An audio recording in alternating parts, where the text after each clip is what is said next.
আইনজীবী মহোদয় আছেন। তো আমরা যখন জুলাইয়ে আন্দোলন করছিলাম, তো আমি যখন আজকে বলছি যে জীবনে প্রথম আসলে সুপ্রিম কোর্ট না, আমি কোনোদিন কোর্ট কাছারির মধ্যেই কোনোদিন যাইনি, আমি জানিও না যে সেটা কোথায়, দেখতে কেমন, কি হয়। তো আমার স্টুডেন্টরা বলতেছে ম্যাডাম যান, দরকার হতে পারে, চিনে আসেন। কারণ যে অবস্থা ছিল, যদি এরকম কিছু না হতো তাহলে কোথায় থাকতেন বলা যেত না। তো সেই জায়গাটা থেকে এটাই হচ্ছে জুলাই। তো জুলাই গণ অভ্যুত্থান, এখানে আমার খুব একটা আপত্তি আছে, কারণ এখানে সবসময় ছাত্র জনতা বলা হয়। তো আজকে যখন এটা দেখছিলাম আমি ভাবছিলাম যে এখানে আমি মনে হয় একমাত্র নারী। আমার প্রত্যাশা থাকবে ভবিষ্যতে এই ধরনের প্রোগ্রাম করার ক্ষেত্রে, কারণ এই আন্দোলনটা যখন হয়েছিল আমার মনে আছে এই কোর্টের সামনে, আপনারও নিশ্চয়ই সেদিন মনে আছে, কত কত ছাত্রী কিভাবে সমানভাবে এই আন্দোলন করেছে, কিন্তু তারপরে কোথায় যেন আমরা হারিয়ে গেলাম আর কি। তো আমাদের এই ভেনগার্ড হিসেবে নারীকে ব্যবহার করা, একজন শিক্ষক হিসেবে, নারী হিসেবে আমি ভীষণ রকমের আপত্তি জানাই। কারণ কোনো আন্দোলন আমি মনে করি না যে শুধুমাত্র ছাত্রদের আন্দোলন, এটি মানুষের আন্দোলন। এখানে যিনি চা বিক্রি করতে করতে মারা গেছেন এই ছেলেটা, এটি তার আন্দোলন। এটি আমার আপনার দীর্ঘদিন ধরে যে সকল রাজনৈতিক কর্মীরা গুম হত্যা করছে তার আন্দোলন। অথবা কিছুই করি নাই, হঠাৎ করে যখন দেখলাম যে পাশের বাসার বাচ্চাটা মারা গেছে, তখন তার মা যখন বের হয়ে আসলো, এটি তার আন্দোলন। এই কারণেই এই আন্দোলনটা এই জায়গায় যেয়ে পৌঁছাতে পারছে। এটাকেই বলে গণ অভ্যুত্থান এবং গণ আন্দোলন। কিন্তু সেই জায়গা থেকে আমাদের প্রত্যাশা অনেক বেশি।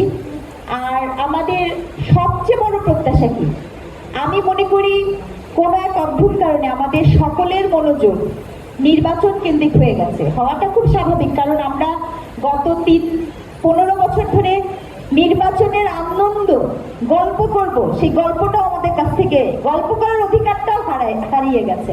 তো সেই জায়গাটা থেকে এটা খুব স্বাভাবিক প্রত্যাশা। কিন্তু একই সাথে এই অভ্যুত্থানের পেছনে না তিনটা জিনিস, ক্ষোভ, হত্যা এবং প্রত্যাশা খুব বেশি। এবং সবচেয়ে বড় সংকট হচ্ছে আপনি আসলে কিছুই করতে পারবেন না আপনি যদি এত এত খুনের, হত্যার বিচার না করেন। আপনাকে নির্বাচন করার আগে, সংস্কার করার আগে, যে কোনো অর্থে, যে কোনো মূল্যে, সেটি কে বা কারা বলে না, আপনাকে এই হত্যার বিচার করতে হবে। আর এই বিচার যদি আপনি না করতে পারেন, আপনি সংস্কারের নামে কালক্ষেপণ করেও কোনো লাভ নেই, নির্বাচিত সরকার দিয়েও কোনো লাভ নেই। আমি খুব স্পষ্ট হচ্ছে একটা জিনিস বুঝি, শিক্ষক হিসেবে আমার একটা বেনিফিট আছে, যেহেতু আমি কোনো রাজনৈতিক মতাদর্শের লোক না। তো সেই জায়গা থেকে খুব নির্দ্বিধায় একটা কথা বলতে চাই। আমি বুঝতে পারি যে আমাদের যে প্রধান বিরোধী দল আছে তারা কি হেতু কারণে বলছেন আওয়ামী লীগের এই যোগাযোগের ক্ষেত্রে, এটা খুব স্পষ্ট আমার কাছে। তার কারণ ধরেন আজকে আওয়ামী লীগ বাদ দিয়ে এই ইলেকশনটা হলো, তাহলে বিএনপি যে প্রধান দল, সে কি বলবে, তাকে একিউজ করা সহজ যে আপনি 2014-তে আমরা যেরকম ইলেকশন দিয়েছি ওরকম একটা ইলেকশন আপনিও দিয়েছেন। তো এই অ্যাকিউজেশনে বিএনপি পড়তে চায় না, পড়বে না, এটাই খুব স্বাভাবিক। আবার ছোট দলগুলোর দিকে যদি আপনি তাকান, আওয়ামী লীগ যদি ক্ষমতায় আসে, সে আপনি খেয়াল করবেন তারা সংখ্যানুপাতিক নির্বাচনের কথা মাঝখানে বলেছে।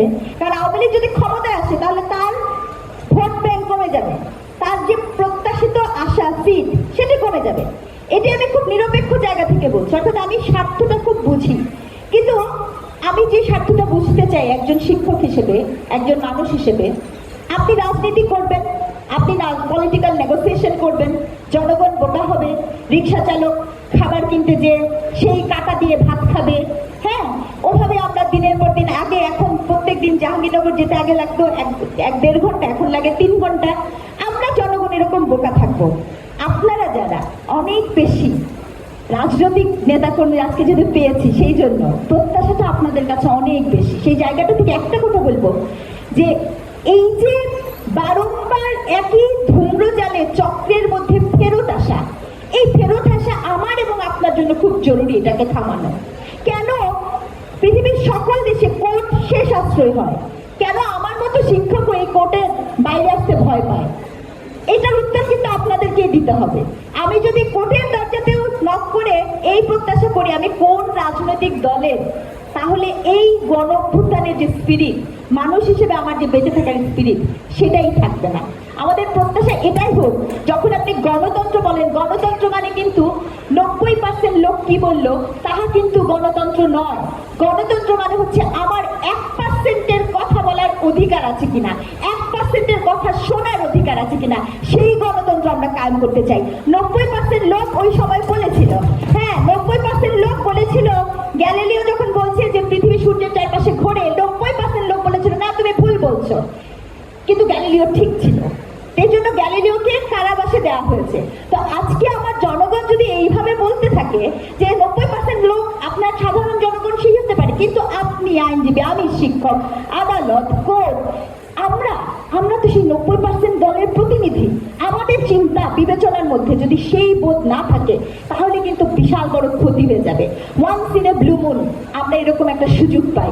আজকে বাংলাদেশ যে সুযোগ আছে, দয়া করে আমি আইনজীবীদেরও বলবো, সংবিধান থেকে বলবো, আপনি সেই মানুষটার অধিকারের কথা বলেন যে মানুষটার অধিকারের কথা কেউ বলে না, এটাকে গণতন্ত্র বলে। আপনি সেই মানুষটার কথা বলেন যিনি কখনো কথা বলার সাহসই করে না, তাকে তার কথা বলার অধিকারটুকু দেন। এই গণতান্ত্রিক চর্চার স্বপ্নটাই আমাদের মধ্যে থাকুক। সবাইকে ধন্যবাদ।